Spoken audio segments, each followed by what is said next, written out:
Alô, alô, salve, salve, amigos da TV Sounic, da TV 247, bom dia. Sejam bem-vindos aos Jornais da Manhã com Sounic. Estou terminando meu café da manhã, comendo uma coxinha de uma média. Enquanto vocês estão chegando, sejam bem-vindos, vão tomando seus lugares.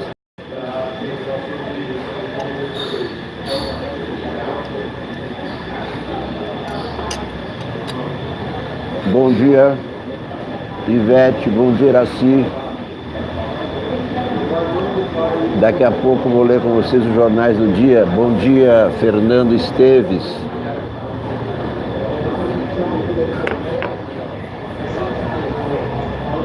Capitu Assis, bom dia, Capitu, bom dia, Salomão Cavalcante. Gal Evangelista, Tiago Aguiar. Onei Araújo. Tinha um colega na universidade chamado Onei Cruz, um grande crítico de arte. Teu xará.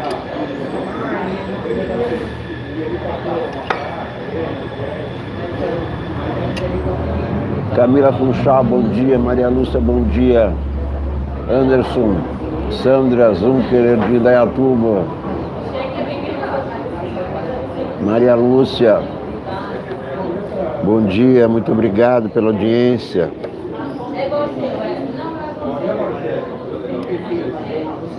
Anderson Agostinho, Adriana Rosa, bom dia, bom dia.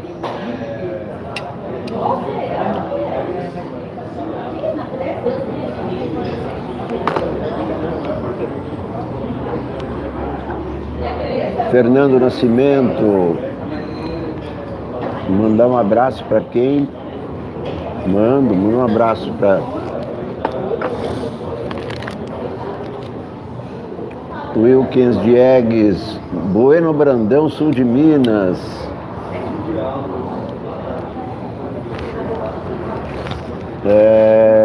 Zenaide, tudo bem? Tudo bem aí, Zenaide? Manda um abraço para minha mãe. Manda um abraço, um grande abraço para sua mãe. Bem, então vamos trabalhar, vamos em frente, porque atrás vem gente. Presidentes dos três poderes prometem firmar pacto, diz o Globo.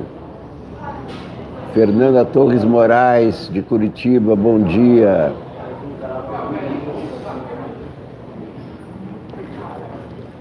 Globo, capa do Globo, olha aqui. Capa do Globo. 4 homens de preto firmando pacto. Bolsonaro quer acelerar reformas e medidas de combate ao crime. Medidas de combate ao crime, mas o Queiroz está solto. Josué Rafael de Bauru, bom dia. Seu filho tentando obstruir as investigações, acusado de crime. Daniele Alves do Recife, bom dia.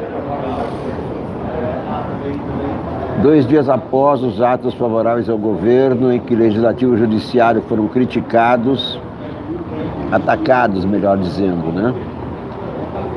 O presidente Bolsonaro se reuniu com os presidentes do STF, da Câmara, do Senado.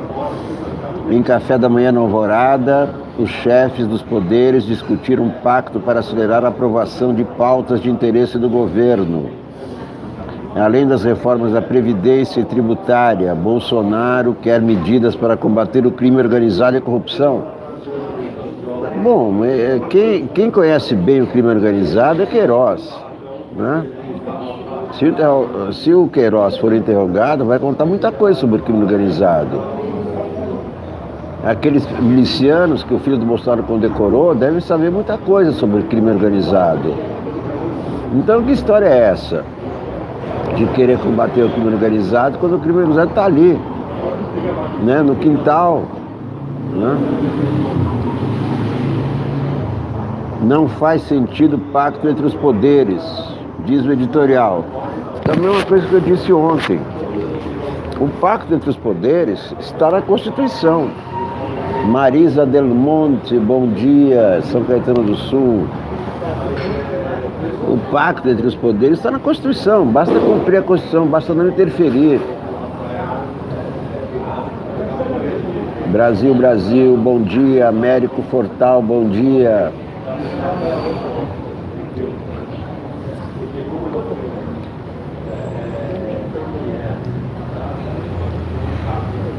Merval Pereira escreve: Judiciário não pode fazer pacto sobre assuntos que vai julgar, como é o caso da Previdência, porque vai ser julgada a constitucionalidade dessa reforma. Hélio Gaspari: a banda golpista encolheu, mas o golpismo ainda está no ar. Miriam Leitão: incerteza política alimenta a volatilidade do dólar. Ainda não está nos jornais, mas está nos sites. Deixa eu ver se está aqui nos jornais. Não, notícia do site: os grandes bancos lavaram dinheiro sem querer para Sérgio Cabral. Essa notícia que está nos sites, que daqui a pouco também vou comentar com vocês. Os grandes bancos, Bradesco, principalmente o Bradesco, o principal, lavaram mais de R$1 bilhão, porque as contas bancárias foram abertas em nome de empresas de fachada. Doleiros abriram empresas de fachada em grandes bancos. Essas contas movimentaram mais de R$1 bilhão de propina no esquema do Sérgio Cabral. Quer dizer, os Bradesco, Itaú, Caixa, Santander foram envolvidos em lavagem de dinheiro devido a seus gerentes. Alguns foram cooptados, inclusive com propina, e também isso aconteceu porque os controles dos bancos são inadequados, são insuficientes. Então vamos falar nisso daqui a pouco. Não faz sentido o pacto entre os poderes, diz o Globo. Eu disse isso ontem. Olha aqui o que o Chico diz sobre o pacto entre os poderes. É uma piada, né? Vira piada, porque o pacto está na Constituição.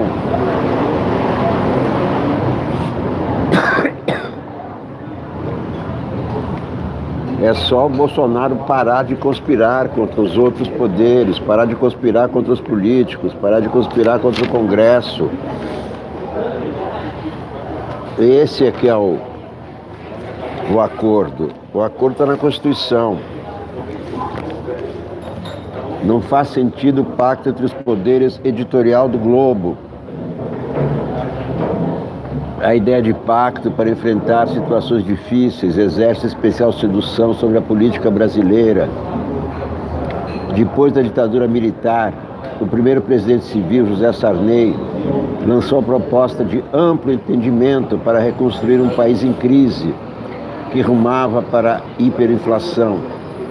Mas, como acontece depois de rupturas institucionais, foi eleita uma Constituinte, e esta, para o bem ou para o mal, estabeleceu as regras do resgate da democracia e do convívio nela. É isso que eu estou dizendo. Os pactos estão na Constituição, basta segui-los.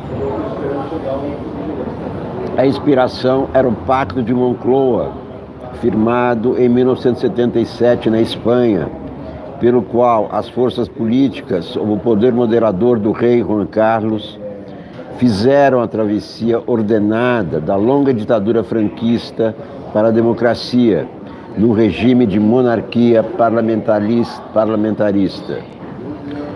Foi uma trajetória acidentada, mas Moncloa serviu de bússola para o país se distanciar da ditadura de Franco e de uma guerra civil. Nada a ver com o Brasil de hoje, em que volta a ser pronunciada a palavra pacto. Mais uma vez, há situações difíceis a enfrentar, A estagnação da economia e os 13 milhões de desempregados só serão superados se houver uma ampla organização do Estado e de suas finanças, o que começa por uma reforma da Previdência, a primeira de algumas outras. A crise atual sinaliza o esgotamento de um modelo de inspiração getulista, um capitalismo de Estado em frangalhos. As mudanças, portanto, precisam ser profundas e urgentes. O presidente do Supremo, ministro Dias Toffoli, diante dos desafios, lançou a proposta, que acaba de ser aceita por Jair Bolsonaro, que ontem foi o anfitrião de um café da manhã com os poderes. Ensaia-se a mesma coreografia que Sarney executou com políticos há mais de 3 décadas e que não deu em nada. Naquela época, todo o discurso sobre o pacto virou nada. Deverá ocorrer o mesmo. O Brasil precisa tão somente que a Constituição seja cumprida e as forças políticas aprovem as reformas, a começar pela previdenciária, tudo dentro dos espaços delimitados pela Carta. Também não cabe ao Judiciário assumir compromissos com os demais poderes. A Justiça é a guardiã da Constituição. Ela não pode se envolver em entendimentos entre Executivo e Legislativo. Precisa se resguardar para julgar com independência que lhe chegarão, e a reforma produzirá várias. Judiciário e Legislativo se entenderem com o governo de turno reproduz situações dramáticas, como a ocorrida na Venezuela, em que o Supremo permitiu que Hugo Chávez convocasse um plebiscito ilegal e, por meio dele, lançasse as fundações de uma ditadura nacional populista que destruiu o país. As reformas são estratégicas, mas nada vale o preço da ameaça à democracia representativa e a seus freios e contrapesos. Então, a não ser as opiniões do Globo sobre ditadura na Venezuela, etc., o resto está tudo correto. O pacto é a Constituição, tem que obedecer a Constituição. Os poderes têm que ser independentes. Um poder não imiscui o outro. Desde o início do governo, ele afronta a Constituição em vários itens, em vários artigos. Elizabeth Galvão, bom dia. Merval Pereira, pacto sem validade. Não há na história recente exemplo de pacto político de que tenha participado o Poder Judiciário. Por uma razão muito simples, é nele que desaguarão as demandas dos que se sentirem afetados pela reforma da Previdência, por exemplo, onde a reforma trabalhista já está sendo disputada. E o Supremo pode, como tem acontecido frequentemente, assumir tarefas do Legislativo, o que provoca sempre mal-estar, mesmo quando o STF está certo. O Executivo, dentro de um pacto político, pode abrir mão de legislar por medidas provisórias, apenas para dar um exemplo que dificilmente se concretizará. E o Legislativo pode se dispor a aprovar projetos vindos do Executivo, mas o Judiciário não.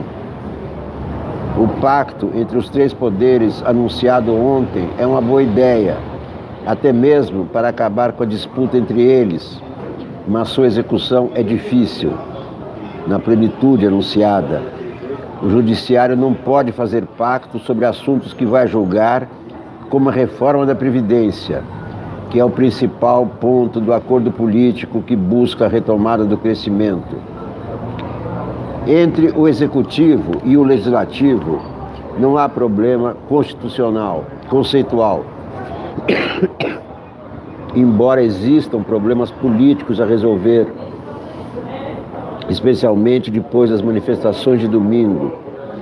O presidente do STF não pode se comprometer a cumprir qualquer pacto que seja, porque tem de observar o princípio da independência judicial.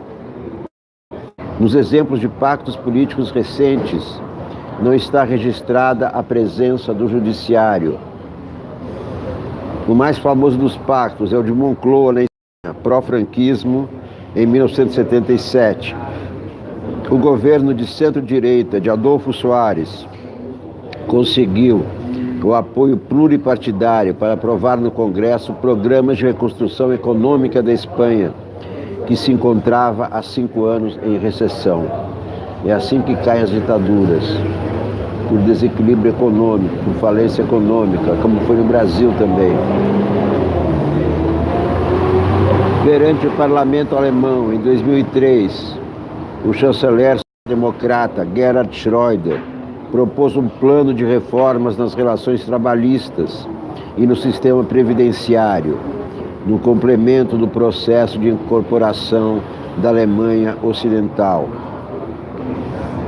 Estamos até hoje em busca de alguns objetivos, como a redução dos recursos, e, no entanto, o ministro Dias Toffoli, que propõe hoje um pacto, defende o fim da possibilidade de prisão em segunda instância.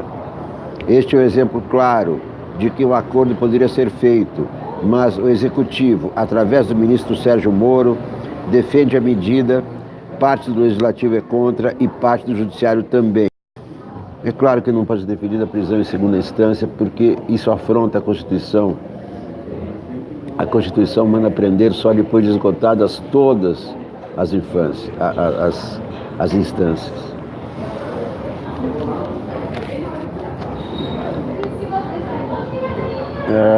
Hélio Gaspari, o golpismo continua no ar.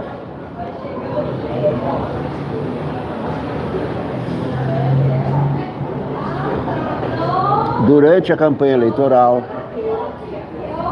o general Hamilton Mourão falava em autogolpe. Pouco depois da vitória de Jair Bolsonaro, seu ministro da Economia sonhava com uma prensa no Congresso. Há pouco, o Dr. Paulo Guedes queixou-se de uma imprensa a fim só de bagunçar e de uma oposição que quer tumultuar, explodir e correr o risco de um confronto sério. Quem ouviu a rua no domingo sabe que o sujeito oculto e às vezes explícito dos discursos e cartazes era a hostilidade ao Congresso. Esse é o nome do golpismo. Nem todos os 58 milhões de pessoas que votaram em Jair Bolsonaro eram golpistas, mas todos os golpistas votaram no capitão.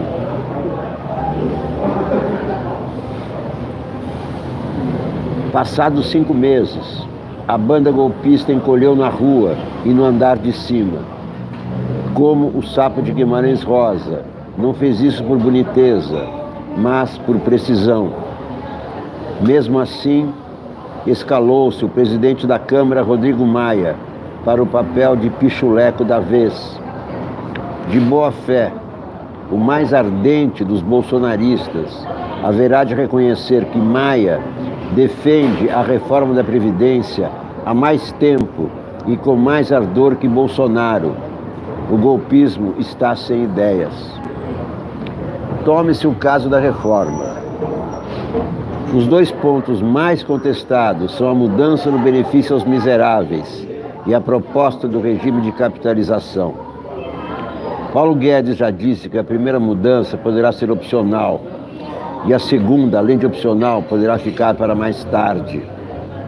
Admitindo-se que se cria um regime de capitalização opcional para quem entra no mercado de trabalho e que o cidadão possa optar por um fundo do Banco do Brasil ou da Caixa Econômica, onde está o problema?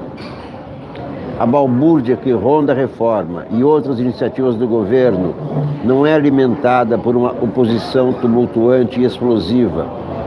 Ela vem de dentro de um governo desconexo, onde brilha quem aposta no tumulto. Bolsonaro tem 4 cavaleiros do Apocalipse. São os ministros Abraham Weintraub, Educação, Ernesto Araújo, Relações Exteriores, Ricardo Salles, Meio Ambiente e Damares Alves.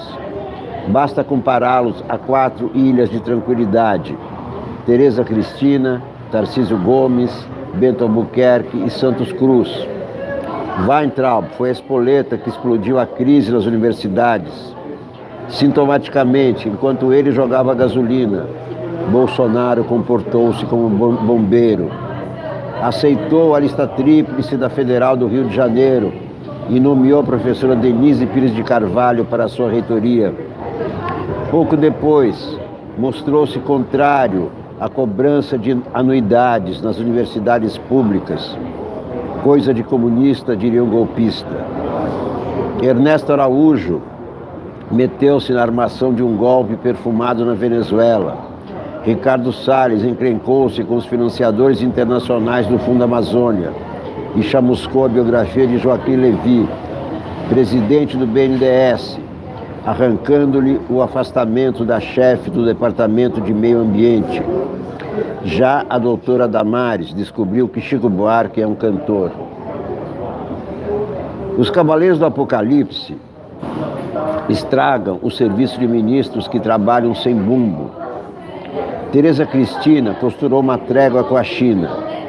Deve-se a ela o apoio do Brasil ao candidato chinês para a direção da FAO. Tarcísio Gomes de Freitas dá nó em pingo d'água, negociando leilões e concessões. Já o ministro de Minas e Energia cresce, mantendo-se longe de debates inúteis. No meio está o posto Ipiranga. Ainda não começou a vender berinjelas, e suas bagunçadas palestras são certamente um fator de desânimo para o empresariado. Ele ameaça ir embora do Brasil. Ninguém quer saber para onde vai. O que interessa é saber o que ele tem a oferecer em 2019 para 13 milhões de desempregados. Confronto sério não gera emprego. Ontem, a Jovem Pan demitiu o Marco Antônio Villa. Estou vendo aí comentários sobre a Jovem Pan.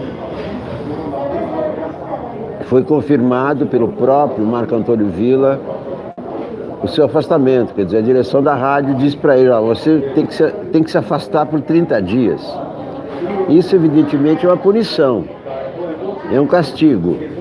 E como não houve nenhuma alegação de assédio ou coisa desse tipo, o único motivo são as opiniões dele. Ele é um jornalista, é um historiador de direita, né? Assumidamente de direita, mas é crítico ao governo Bolsonaro, porque é um governo de extrema direita. Não se sabe se por alguma ordem vinda de cima ou por decisão da própria Jovem Pan, mais realista que o rei, resolveu afastar o Marco Antônio Villa por 30 dias. Para quê? Para que durante 30 dias não se ouça a sua opinião na Rádio Jovem Pan. Evidentemente que isso é um castigo, é uma punição, é uma censura, mas é uma decisão da rádio. Qualquer rádio, qualquer emissora tem o direito de demitir ou admitir quem ela quiser. É uma demissão criticável, porque dentro de um contexto da liberdade de expressão, mas é evidente que as decisões das empresas acerca de seus empregados são decisões unilaterais dessas empresas. Esquerda, direita e judeus, escreve Arnon Velmovitsky, também no Globo. Em entrevista em abril, o ex-candidato à presidência, Ciro Gomes, referiu-se ao presidente Jair Bolsonaro, dizendo que os amigos dele, esses corruptos da comunidade judaica, acham que porque são da comunidade judaica, têm direito de ser corruptos. A declaração odiosamente antissemita de Ciro motivou providências jurídicas de instituições judaicas, como a CONIB e a Fierge, mas provoca também reflexão sobre o relacionamento dos judeus brasileiros com a esquerda e a direita do país.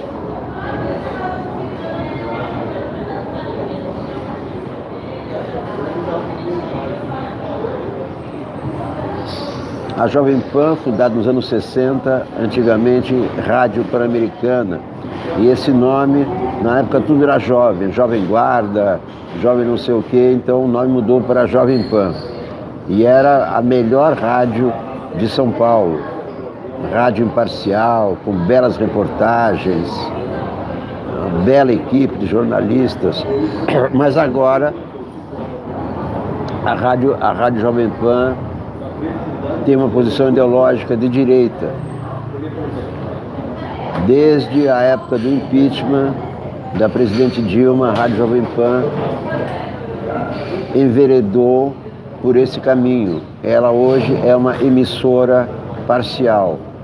E como já diz o nome, parcial, ela só atinge uma parte do público, porque é parcial. E jornalismo parcial não é jornalismo. Estão dando aí vivas ao Papa Francisco. O Papa Francisco enviou uma carta ao presidente Lula, ex-presidente Lula, mas como todo ex-presidente tem que se chamar de presidente. Então, o maior estadista do mundo, que é o Papa, mandou uma carta de solidariedade ao presidente Lula na prisão. Está nos sites, né? Daqui a pouco vamos falar com mais detalhes dessa carta. Estou lendo o artigo de Arnon Velmovitsky, Esquerda, Direita e Judeus. Ele é presidente da Federação Israelita do Estado do Rio de Janeiro.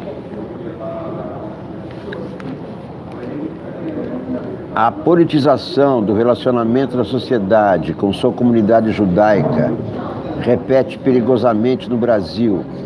O mesmo fenômeno observado nos Estados Unidos, onde o presidente, também de direita, demonstra extrema amizade com judeus e Israel. Lá como cá, parte da esquerda segue a equivocada lógica do amigo do meu inimigo também é meu inimigo e automaticamente começa a nutrir antipatia, tanto pelo povo como pelo Estado judaico. Uma das manifestações desta hostilidade foram as reações negativas de setores da esquerda, a ajuda prestada por Israel às vítimas da tragédia de Brumadinho, incluindo teorias conspiratórias, completamente estapafúrdias. Também achei. Os soldados israelenses vieram aqui ajudar em Brumadinho e a esquerda jogou lama em cima deles, como se eles viessem atrapalhar, como se viessem para cá para levar alguma vantagem. Ah, vou embora, não fizeram nada. O que será que eles fizeram? Qual foi? Né? Quem conhece minimamente a história dos judeus sabe que estamos longe de sermos um povo politicamente homogêneo. Estivemos na vanguarda dos movimentos comunistas e socialistas desde sua gênese. Paulo Rossi informando que o site do 247, hoje de manhã atacado por hackers, ficou fora do ar durante 2 horas e agora já está de volta. Esse foi um ataque dos milicianos de Bolsonaro. Esse é o trabalho da extrema-direita, é a destruição da imprensa livre, é a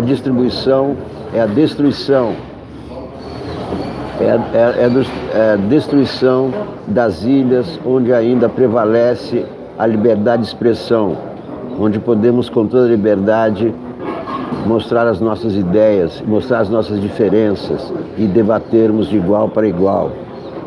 A tentativa dos hackers foi frustrada pela sabedoria dos técnicos que já recolocaram o 247 no ar.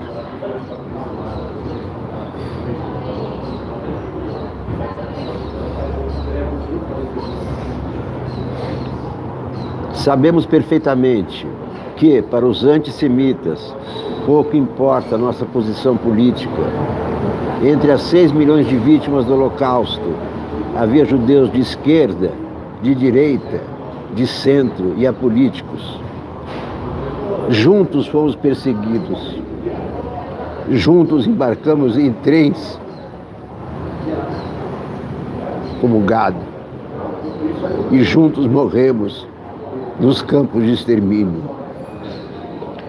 Há séculos temos contribuído com toda energia e amor para o progresso dessa terra que nos acolheu. Continuaremos assim, independentemente de quem esteja no poder. Para os judeus, não importa se o governo é de direita ou de esquerda, estamos e estaremos sempre a favor do Brasil. Concordo inteiramente com Arnon Vermovitsky. Não sou religioso, mas sou judeu. Faço parte, com todo orgulho, da comunidade judaica do mundo. Não ter religião para ser comunidade judaica. Não aceito e repudio ataques antissemitas, vindos de Ciro Gomes, vindos da esquerda ou vindos da direita. São ataques preconceituosos. Portanto, não se situam no campo democrático. Muita gente que fala muito em democracia, da boca para fora, manifesta o seu preconceito, manifesta o seu antissemitismo. Isso não é aceitável dentro de uma comunidade que se propõe a respeitar a todos, negros, judeus, japoneses, marcianos, norte-americanos, chineses e etc. Esse é o país que acolheu a todos, abriu as portas para todos.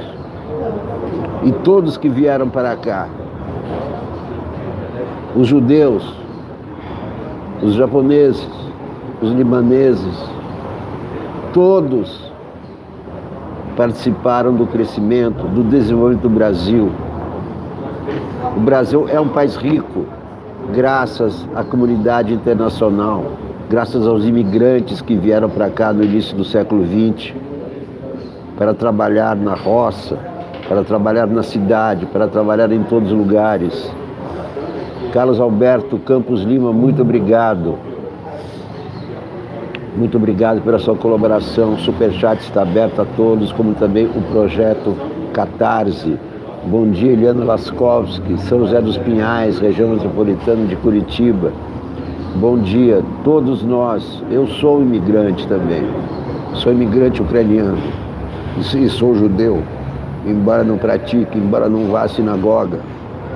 Estou aqui no Brasil há 60 anos, contribuindo com meu esforço para o crescimento do Brasil. Como todos os imigrantes, ataques antissemitas são tão perversos como ataques contra os negros. Os negros têm que ser defendidos porque são absolutamente atacados por todas as maneiras, pela economia, pela polícia, pela sociedade. E os negros têm que ser apoiados, e também os judeus, e também todos. Não pode haver separação aqui no Brasil, porque todos contribuem para o progresso do país, contribuíram e contribuem para o progresso do país. Não podemos permitir que a maioria dos brasileiros vire antissemita, como acontece em outros países, como a Polônia, por exemplo, que sempre foi um país antissemita, seja no comunismo, seja fora do comunismo. A Rússia, país antissemita também.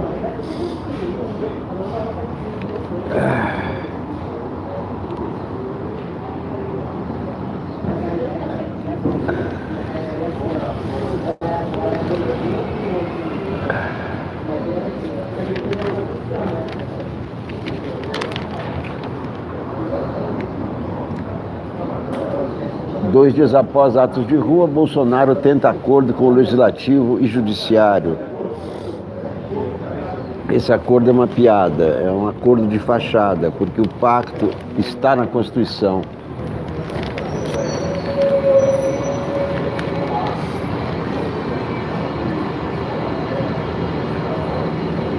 Terraplanismo a Brasília, escreve Bernardo Melo Franco. A Fundação Oswaldo Cruz investiu 7 milhões de reais para produzir uma pesquisa completa sobre o uso de drogas no Brasil. O levantamento mobilizou 500 pesquisadores, viu 16 mil pessoas, mas ainda não foi divulgado. Está na gaveta por decisão do governo. Em entrevista ao Globo, o ministro Osmar Terra admitiu o que a comunidade científica já sabia. A pesquisa foi censurada porque não confirma a tese de que existiria uma epidemia de drogas no país.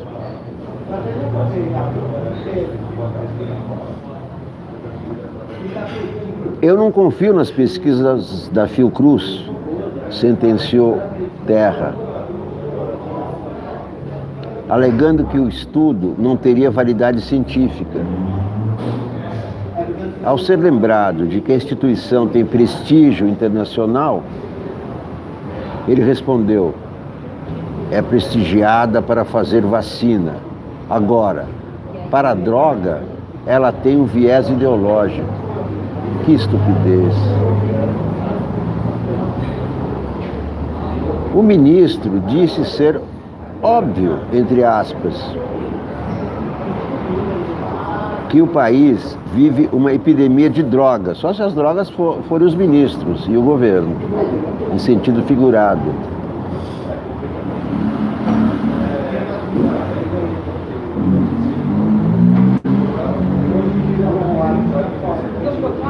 Andei nas ruas de Copacabana, diz o ministro, e estavam vazias.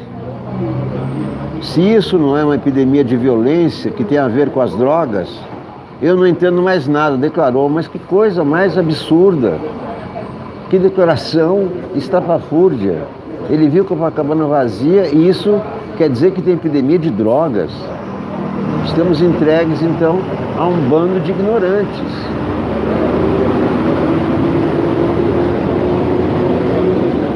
O estudo censurado não se limitou a um bairro famoso. Os pesquisadores percorreram todo o país para atestar que apenas 9,9% dos brasileiros experimentaram alguma droga ilícita na vida. Embora a maconha seja a substância mais consumida, só 1,5% havia usado a erva nos últimos 30 dias. Esses dados foram revelados pelo site The Intercept, mas o levantamento continua na gaveta. A Fiocruz não é a primeira instituição federal a sofrer ataques do governo. O presidente Jair Bolsonaro desmereceu o IBGE, quando o Instituto informou que o desemprego subiu. Na semana passada, o ministro Augusto Heleno pôs em dúvida a credibilidade do INPE, que alertou para uma escalada no desmatamento da Amazônia. O Brasil vive um momento em que os donos do poder veem as universidades como locais de balbúrdia e buscam conhecimento nos livros de Olavo de Carvalho. A novidade é que o terraplanismo deixou o privilégio dos discípulos do ex-astrólogo. Em entrevista ao Valor Econômico, o ministro Heleno repetiu a cantilena de que as salas de aula estariam tomadas pela doutrinação ideológica. Questionado sobre as fontes da afirmação, citou vídeos do YouTube e correntes do WhatsApp. Eu quero um general que saiba qual é o seu lugar e que de manhã cedo vá a bandeira hastear. Não entre numas de querer poder que não é seu. Heleno, Heleno, Heleno, volta pro quartel. Relator de pacote anticrime propõe aumento de pena. Relatório que o deputado Capitão Augusto apresentará sobre o pacote anticrime vai propor o aumento da pena máxima de prisão de 30 para 40 anos. Para quê? Para superlotar mais ainda as prisões? Para haver mais chacinas nas prisões? Se aumenta a pena, tem que construir mais presídios, o que o governo parece que não pretende fazer. Pretende manter os presídios na situação de masmorras medievais e aumentando a repressão. Isso leva a alguma solução? Eu quero um general que saiba qual é o seu lugar e que de manhã cedo vá a bandeira hastear. Não entre numas de querer poder que não é seu. Heleno, Heleno, Heleno, volta pro quartel. Justiça determina bloqueio de 128 milhões de reais de Aécio. Juiz federal João Batista Gonçalves, da Sexta Vara, determinou bloqueio de até 120 milhões do deputado federal Aécio Neves, informou a colunista Bela Megali. O valor equivale à suposta vantagem ilícita obtida por Aécio por corrupção. Além dos 128 milhões, o juiz também atendeu ao pedido do Ministério Público Federal para bloquear 226 milhões de outros 15 investigados e 5 empresas, entre eles os ex-deputados federais Cristiano Brasil e Benito Gama. A decisão atende pedido do MPF no inquérito que apura se Aécio teria solicitado ao empresário Joesley vantagens indevidas em 4 oportunidades, sob a promessa de favorecimento em eventual governo presidencial. A promessa envolveria ainda influência no governo de Minas Gerais para viabilizar a restituição de créditos fiscais de ICMS em favor de empresas do grupo JIF.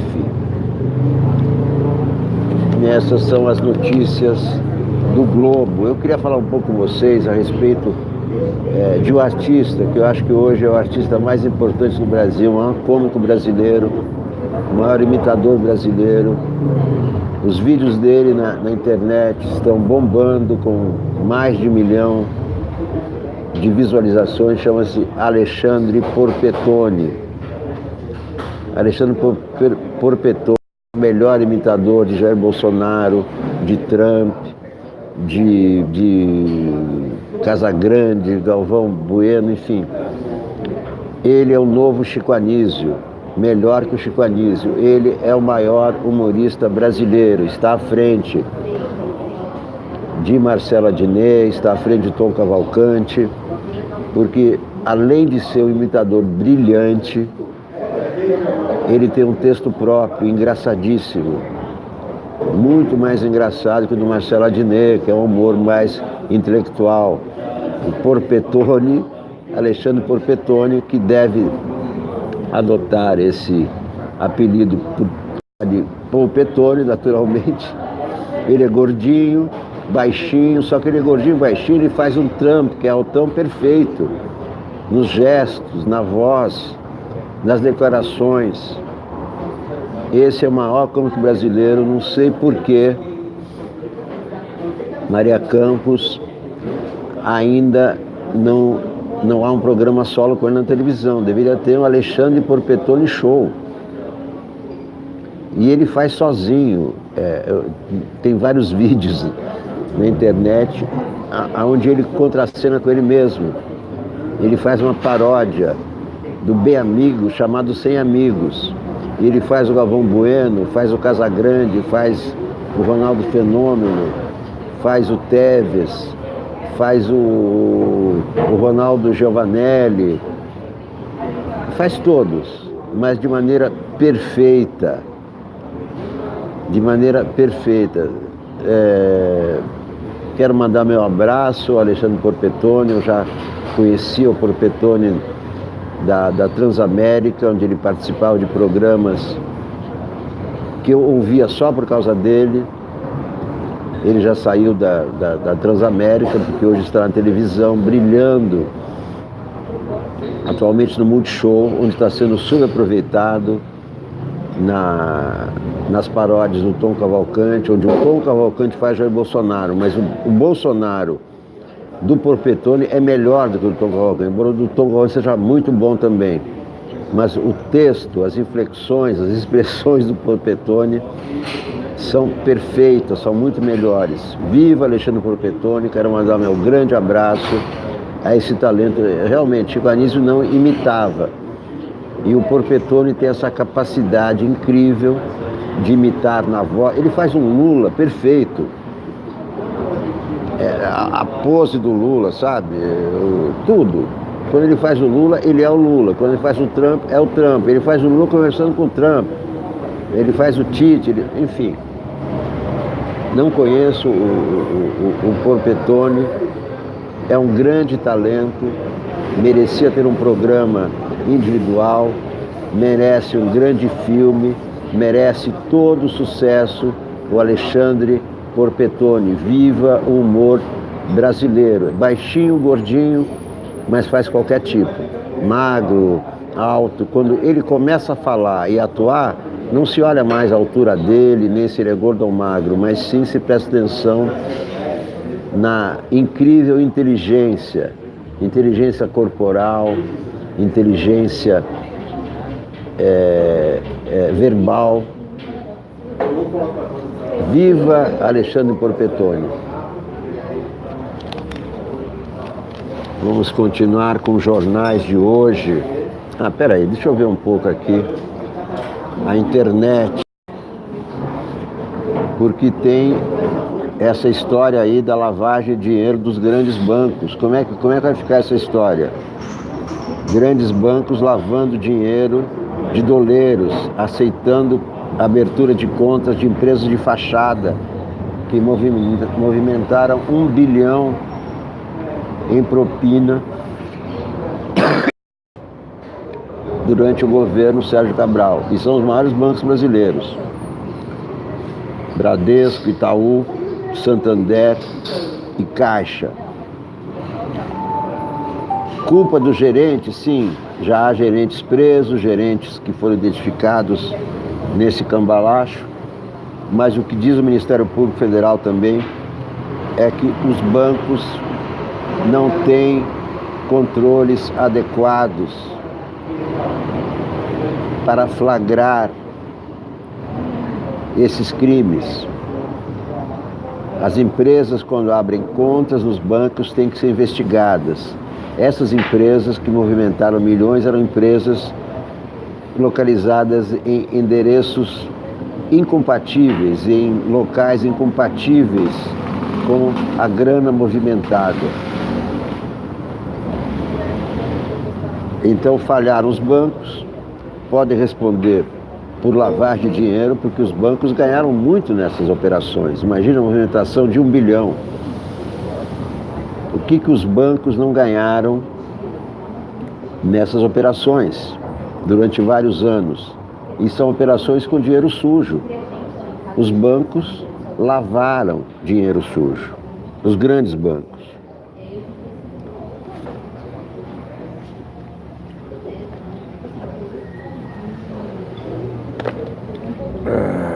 Grandes bancos brasileiros, inclusive a Caixa Econômica, onde eu tenho conta. Estado de São Paulo. Após protestos, poderes ensaiam pacto por reformas. Apesar da crise, venda de imóveis cresce 10%. Que não está abrindo, meu.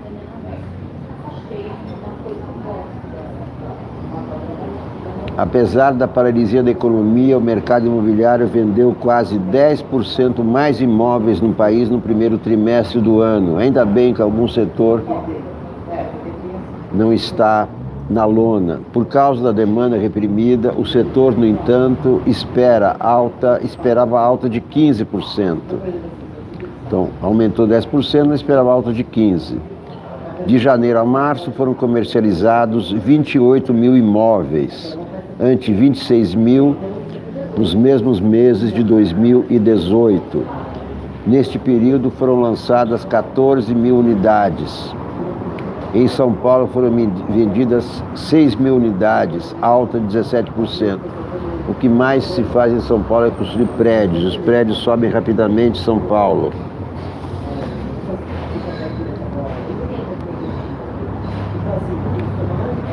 Condomínio em atraso pode usar a área de lazer. Vera Magalhães escreve: Maia e Alcolumbre encontraram Bolsonaro, sorriram para fotos e voltam certos de que não há confiança de parte a parte. É um pacto inútil.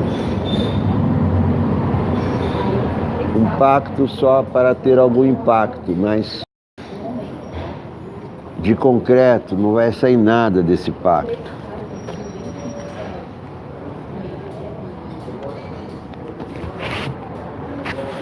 Pacto é no dia a dia, pacto é obedecer à Constituição.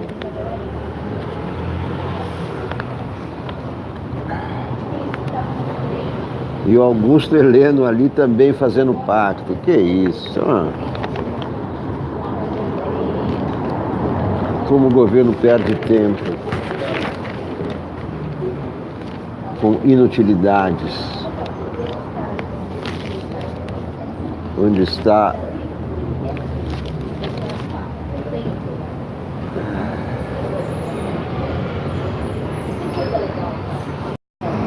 sem internet? Estou sem internet aqui. Preciso saber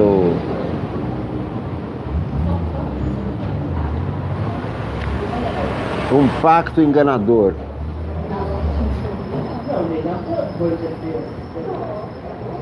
Tem Wi-Fi aqui? Aqui não vai pegar. Só lá dentro. Fica fraco aqui. Tá legal, aqui não pega, né? Tá bom. Pode levar? Pode, por favor. Muito obrigado. Então a internet não pega nesse canto da padaria.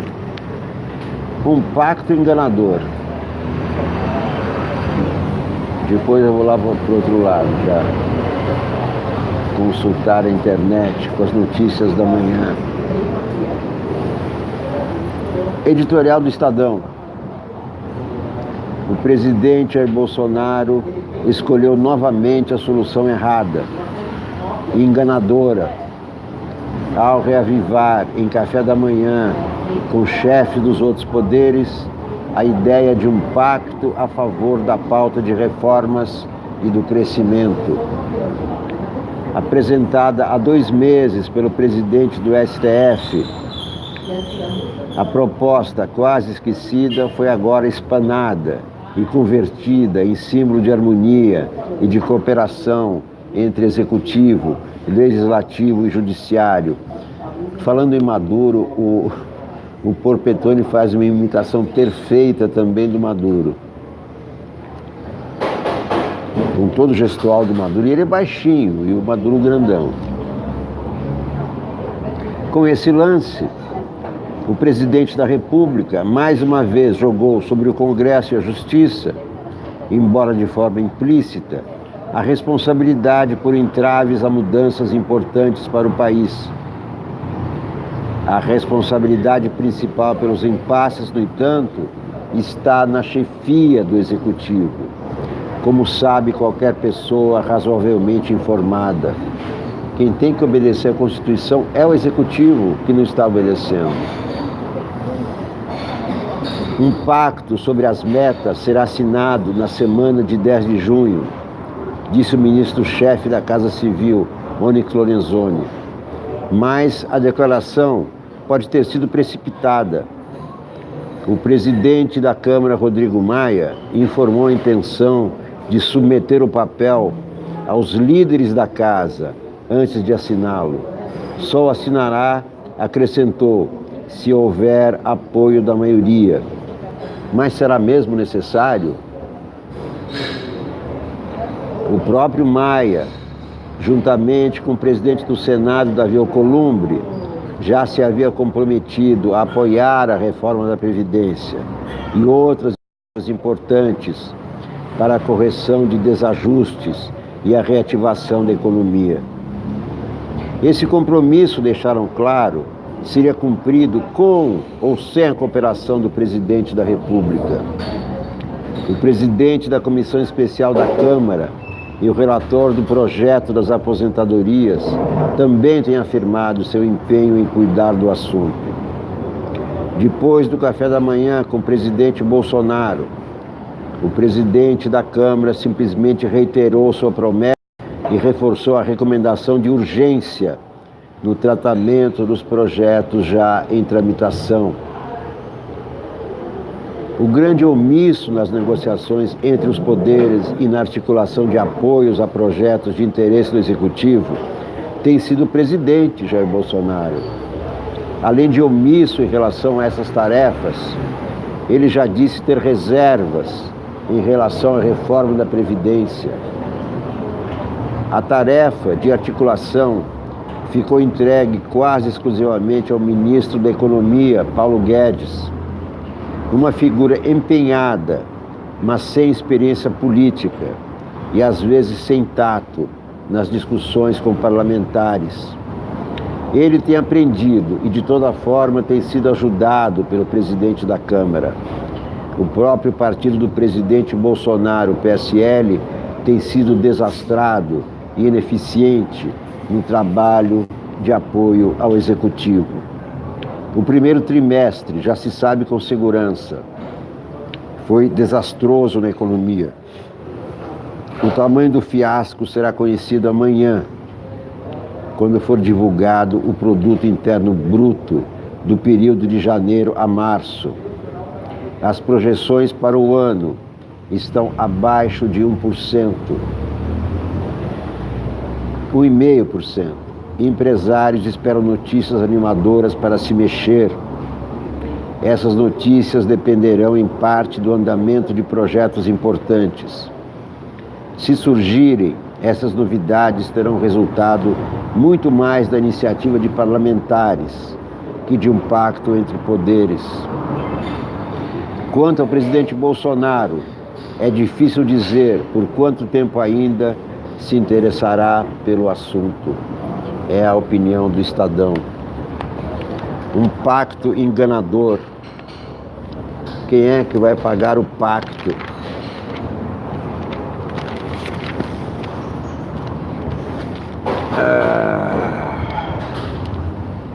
Olha aqui os homens do pacto. Os 4 homens do pacto. Só que o pacto ainda não foi assinado. Ontem foi só a primeira conversa. Na foto do Estadão. Inquérito sobre Adélio Bispo segue firme na PF. Ainda que a Justiça tenha declarado a inimputabilidade de Adélio Bispo, a Polícia Federal prossegue firme no inquérito aberto para apurar se há algum mandante no episódio da facada do presidente Jair Bolsonaro. A investigação foi prorrogada em 24 de abril por mais 90 dias. A corporação aguardava documentos da Receita para esgotar todas as possibilidades e linhas de apuração. Um dos nós a ser desatados é descobrir se há alguém financiando a defesa do agressor ou se seu advogado fez o serviço gratuitamente, o que é proibido pela OAB.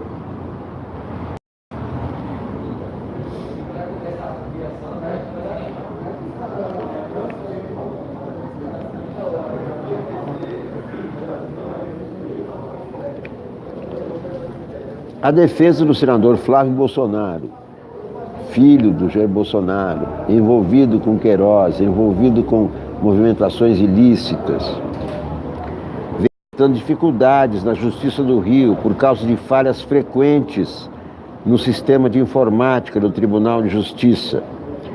Como o processo em que o senador é citado corre em sigilo, peças da defesa só podem ser protocoladas no ambiente virtual. Por causa das falhas, a defesa alega que teme perder prazos importantes. Ele está pressionando para deletar esse inquérito, está pressionando para anular esse inquérito que o envolve em tenebrosas transações.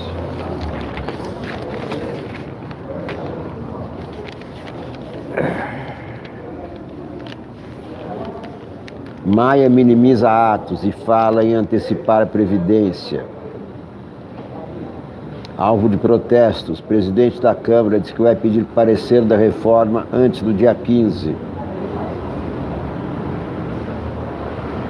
Maia foi um dos principais alvos dos manifestantes, ao lado de políticos do bloco denominado Centrão, que tem um núcleo duro além do DEM, PP, PL, PRB, MDB, Solidariedade.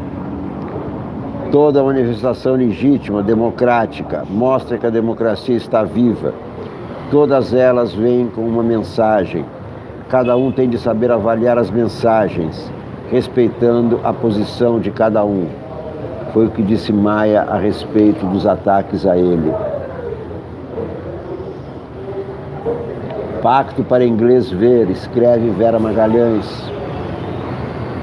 Teve um quê de cinismo generalizado o encontro desta terça-feira entre representantes dos três poderes que prometeram um pacto pelas pautas de interesse do Brasil, apenas 2 dias depois do presidente Jair Bolsonaro instigar e comemorar manifestações em todo o país que clamaram não por pacto, mas por cabresto no Legislativo e no Judiciário.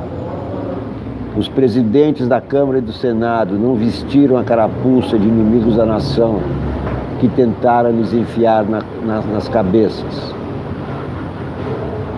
Foram ao encontro, comeram pão de queijo, sorriram amarelo para as fotos e voltaram para suas casas, na certeza de que não há confiança de parte a parte. Foi isso que relataram a seus liderados e deles colheram. Da mesma maneira, seja a ser engraçado, o presidente do STF, Dias Toffoli, ser o autor da ideia de pacto. Surrada, diga-se. Chega a ser engraçado o presidente do STF, Dias Toffoli, ser autor da ideia de pacto. Surrada, diga-se. Clichê também tirado da cartola cedo demais, aos 5 meses de um mandato. O Supremo acaba de derrubar as concessões subsidiárias da Petrobras e a decidir sobre homofobia na frente do Congresso. O nome disso não é pacto, mas superveniência de atribuições entre os poderes. Maia não acusou o golpe do pichulé, em que o colocaram de pirulito na mão, mas reagiu sem passar recibo. Ao pedir que o relator da reforma antecipe seu parecer, ele devolve a bola a Bolsonaro. Presidente, a Câmara tem pressa. Pelo bem do país, deixe de travar a nova Previdência e consiga os votos de que precisa. Decreto que liberou o porte deve cair na CCJ do Senado, diz ainda Vera Magalhães. Está correndo sério risco de ser derrubado o decreto de Bolsonaro que ampliou o porte de armas no país a várias categorias da população e afrouxou as regras para sua concessão. Há pelo menos 2 relatórios em separado na CCJ do Senado, derrubando a na íntegra pela inconstitucionalidade. A expectativa é que um deles prevaleça sobre o do relator Marcos Duval, que é favorável ao decreto. A presidente da CCJ, Simone Tebet, dará uma semana de vista dos relatórios, que serão votados na semana que vem. Folha de São Paulo. Senado aprova MP e confirma que COAF não fica com Moro. reestruturação do governo é ratificada como veio da Câmara.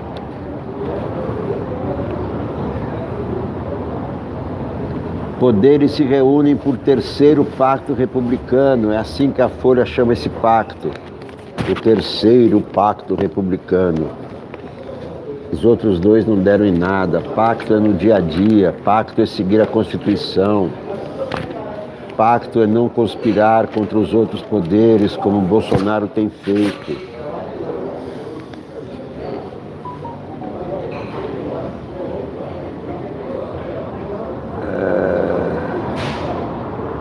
Onde está aqui? Os colunistas da Folha. Carta a um jovem brasileiro. Rogério César de Cerqueira Leite. Carta a um jovem brasileiro. Eu gostaria de escrever-lhe uma carta sobre poesia. Embora sem o talento do alemão Rainer Maria Rilke, sobre a importância da literatura, das artes, do conhecimento, enfim, sobre tudo que enriquece a humanidade. Mas eis que nossos líderes agridem tudo que alicerça a cultura de um povo, tal seja a filosofia, a sociologia, a história. Eu queria escrever-lhe sobre a dádiva da natureza ao brasileiro, sobre as nossas matas, os nossos rios, a nossa fauna e a nossa rica e bela biodiversidade. Pois bem, nossos dirigentes não apenas corrompem as providências para amenizar as inexoráveis e trágicas consequências do aquecimento global, como também incentivam o desmatamento e a poluição da atmosfera. Eu queria falar-lhe, jovem brasileiro, da dignidade do trabalho e da necessidade de conhecimento para enfrentar a dinâmica implacável do progresso tecnológico. Entretanto, esse novo governo asfixia nossas universidades com cortes de verbas e obtusa perseguição. Eu queria falar de ciência e tecnologia, da consequente industrialização do nosso país e dos benefícios sociais e econômicos que adviriam de investimentos em pesquisas. Mas esses novos governantes continuam a desindustrialização começada nos governos Collor e FHC, cortando recursos para a ciência, tecnologia e formação pós-graduada, sem o que não haverá industrialização possível já em futuro próximo. Eu queria escrever-lhe sobre o valor da cidadania, da liberdade, sobre a decência do homem de bem. Porém, esses arremedos de déspotas que presidem sobre essa nação liberam a posse de armas, cooptam e protegem milicianos, homenageiam extorsionados e torturadores, estimulam a violência. Eu gostaria de falar-lhe sobre nosso país, sobre nossa história, nossa arte, nossos escritores, nossa música, nossas conquistas, mas não posso. Nosso país se curva aos interesses imperialistas dos Estados Unidos. Eu queria falar-lhe do ideal de justiça, da solidariedade. Contudo, só vejo ostentação, narcisismo, juízes vivendo em palácios nababescos, servidos a lagostas pagas com o suor do trabalhador brasileiro. O que um juiz do Supremo come de lagosta e bebe de vinho importado, diariamente em uma única refeição, equivale ao que come por mês uma família que vive com salário mínimo. E ao contrário de suas excelências, o cidadão brasileiro paga por suas refeições. Eu pensava em conversarmos sobre seu futuro, seus sonhos, e olho para nossos congressistas, supostos guardiões da cidadania de seu porvir, e só ostentam escandalosa cupidez. Confesso que eu queria inculcar-lhe, jovem brasileiro, uma certa compulsão por justiça social, um certo interesse pelo próximo, e pelo distante. Um pouco de civilidade, enfim. Mas seria um esforço perdido, tendo em vista a dominação intelectual e ideológica desse governo por um farsante, obsceno e fascista, uma espécie de Rasputin de bordel. Rasputin andava muito em bordel. Eu gostaria de encontrar alguma palavra de alento para apaziguá-lo. Eu não queria ser cínico ou parecer desalentado, derrotado. Seria talvez bom se eu pudesse fingir, mentir um pouco, mas não. Só posso pedir-lhe que me perdoe, e a todos aqueles das gerações que precederam a sua, pelo que lhe subtraíram, e talvez também pelo que lhe ensinaram.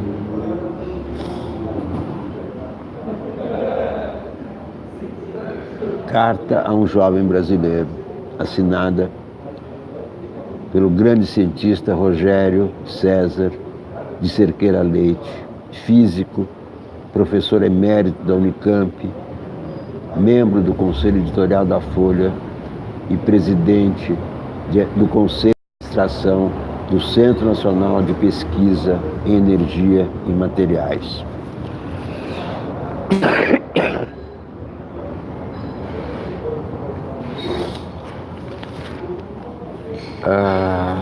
Vamos ver a sobremesa, que é a Ilustrada.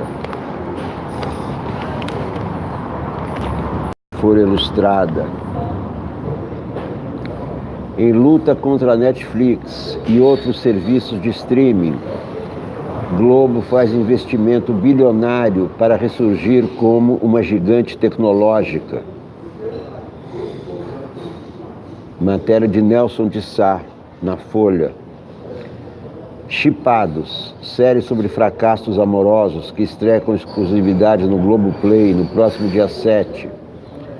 É resultado da aposta do Grupo Globo em se transformar no que vem chamando em seus comunicados de MediaTek, ou seja, uma empresa de tecnologia e conteúdo, como Netflix e outros gigantes que já estão no país ou ameaçam entrar no mercado brasileiro até o final do ano que vem, caso da Disney. A estratégia tem várias frentes.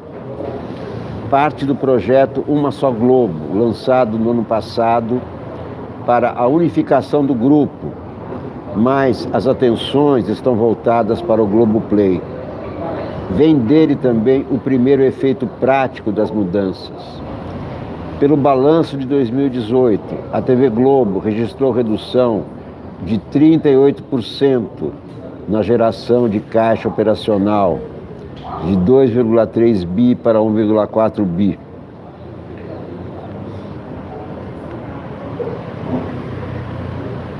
Como parte do projeto Uma Só Globo, a produtora e programadora de TV paga, Globosat, deixará de existir no final deste ano, integrando-se à Globo. Segundo o presidente da unidade, Alberto Pessegueiro, a perspectiva para completar a consolidação do grupo como um todo é de 3 anos. O que estamos fazendo é a integração definitiva do tradicional ao digital, da inteligência artificial à criatividade humana, afirmou em nota o diretor-geral da Globo, Carlos Henrique Schroeder.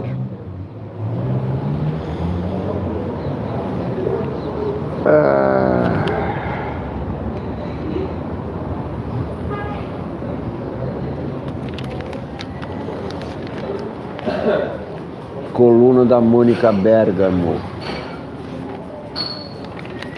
a mais lida da Folha de São Paulo, minha amiga Mônica, que eu conheço desde os tempos em que ela trabalhava na Vejinha. O ministro Ricardo Salles, do Meio Ambiente, se comprometeu a enviar documentos para as embaixadas da Noruega e da Alemanha, detalhando as propostas do governo para o Fundo Amazônia. Ele quer usar o Fundo Amazônia para pagar indenizações a proprietários de terra. E esse dinheiro é destinado a preservar o meio ambiente, a biodiversidade, a proteger os índios.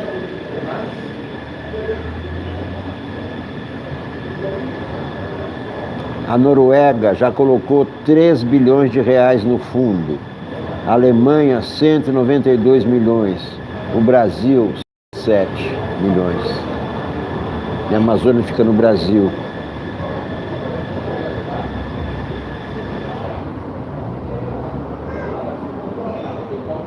O deputado Major Vitor Hugo passou a segunda-feira, anteontem e parte da terça ontem, convocando deputados do PSL para um jantar que seria oferecido ao partido do presidente da Câmara, Rodrigo Maia.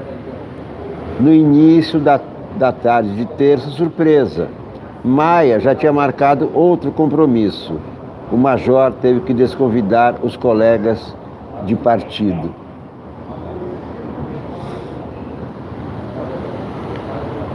Na semana passada, Maia tinha dito que havia rompido com Vitor Hugo. Em tese, eles já reataram. O governador da Bahia, Rui Costa, visitou bancos privados como o Santander nesta semana em São Paulo. Ele pretende licitar a folha de pagamento do Estado de 13 bilhões anuais e sonda o mercado privado para saber como a ideia é recebida. A Folha da Bahia é hoje administrada pelo Banco do Brasil.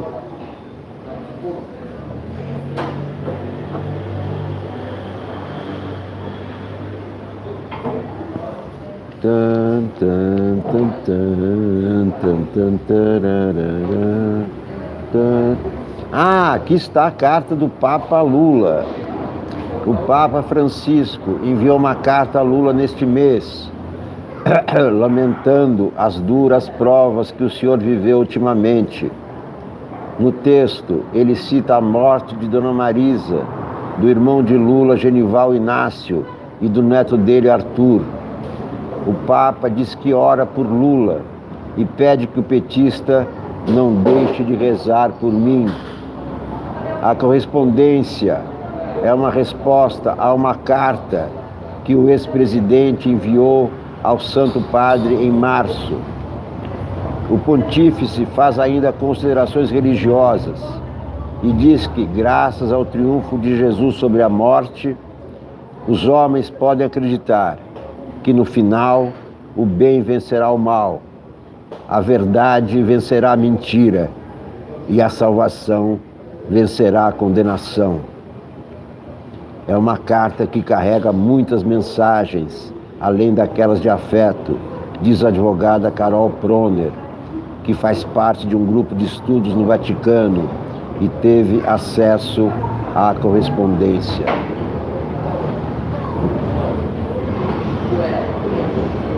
Vou repetir a mensagem do Papa Lula. No final, o bem vencerá o mal, a verdade vencerá a mentira e a salvação vencerá a condenação. Com essa mensagem do Papa, o maior estadista do mundo, a Lula, eu encerro esse nosso programa de leitura dos Jornais da Manhã. Peço mais uma vez, se inscrevam, peçam aos seus amigos que se inscrevam. Já estamos rumo aos 6 mil inscritos. Eu agradeço muito a vocês por me acompanharem nessa jornada que começou em janeiro e que a cada mês ganha novos adeptos em busca da verdade, em busca de opiniões fundamentadas em fatos sólidos. Eu faço questão de ler toda a imprensa, sem preconceitos, todos os grandes jornais brasileiros. Eu faço questão de reproduzir aqui declarações de todos os matizes, de todas as tendências, para que saibamos o que todos pensam. Os que pensam como a gente acha que deve pensar, como pensam aqueles com os quais não concordamos. A política de eliminar o pensamento dos outros significa também eliminar fisicamente os outros, o que é impossível. Nem a direita vai acabar com a esquerda, nem a esquerda vai acabar com a direita. É preciso haver um modo de conviver entre direita, esquerda, centro, centro-direita, centro-esquerda, e todos juntos em busca de desenvolver o país, porque desenvolver o país, crescer o país é o mesmo que nos desenvolvermos, é o mesmo que desenvolver a nossa família, os nossos amigos, os nossos vizinhos. Eu não torço, eu não acho que quanto pior, melhor. Não. Mesmo com esse governo ruim, mesmo com esse governo antinacional, mesmo com esse governo antipovo, eu não quero que o Brasil sofra mais. Eu não quero que aumente o desemprego. Eu não quero que haja tantas mortes, que haja tantos banhos de sangue. O que se espera é que a razão supere as paixões, e a razão leva ao equilíbrio, à moderação, à paz e à serenidade. Com essa mensagem do Papa a Lula, eu me despeço de vocês. Até o próximo programa, sempre ao vivo. Muito obrigado a todos.